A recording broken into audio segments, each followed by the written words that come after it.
let's say you know that your child needs help, or you need help. You call me up, and I will question you more than you probably want me to.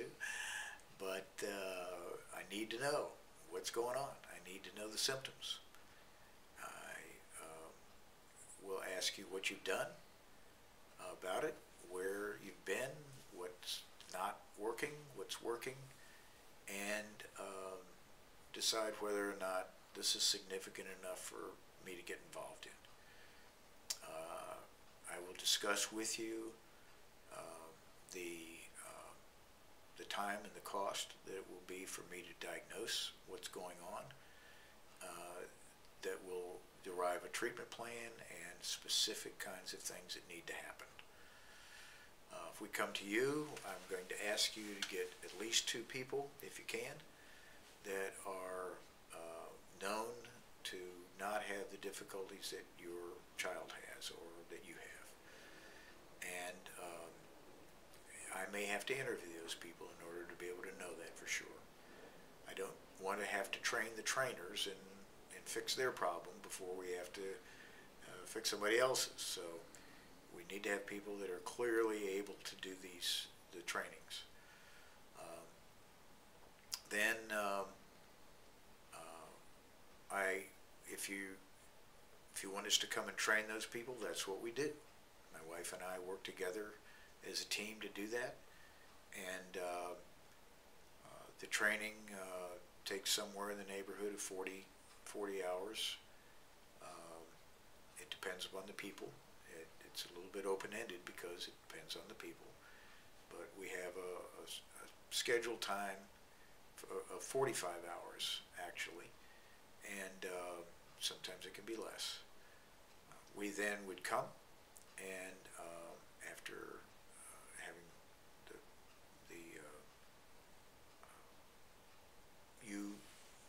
we would ask you to get the materials that would be necessary for those people to have. The people who are getting this training are getting very special training. They would have to pay a lot of money to get this training, and so if you're going to have them working for you, they need to go through the training for free, and so you don't have to have that expense. And we then need those materials there available to us to use, and to then show them exactly what needs to happen through a program that we have set up for the training. Your child or yourself would need to be available to demonstrate this with, because we might as well get started on the training and treatment procedures as soon as possible to get success happening as soon as possible. Once that training is accomplished, and we believe that those people, one person or 2 people, are ready to go, we would be advising them to work in a training schedule for them to practice, or that person would have to be practicing on their own and calling us, or getting on the internet or the email or Skype to work with us on this. And then they can start. I mean, we would have them starting under our supervision first, and then once they get started, we think they're ready to go, we would leave and be available then for the consultation that's necessary, keeping track of all the hours as we go, so that you would have registration of what the fees would be as we go. And then if there are times when we need to come back and do personal training or do personal work with the client ourselves, we would find that out as we go. Sometimes it's necessary, sometimes it isn't. Usually one follow-up visit is going to be necessary. Most everything else ought to be able to be taken care of long range. And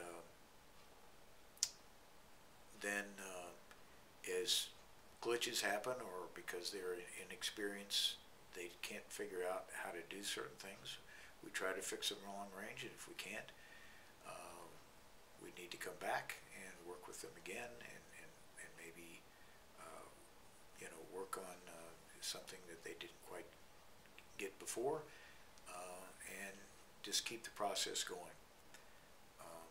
Obviously, the more intensive the training, the faster this will go, and the more time that the person has available to work with the clinician, who we'll call that tutor, the better it's going to be. And then sometime in the future, there may be one or two reevaluations to see how the child or person is doing. A lot of that is known because things are changing, things are improving, and it can be seen. And but the more thorough that you want this to be, that's what we do. We handle this in the best approaches that we can, and to give you what you want.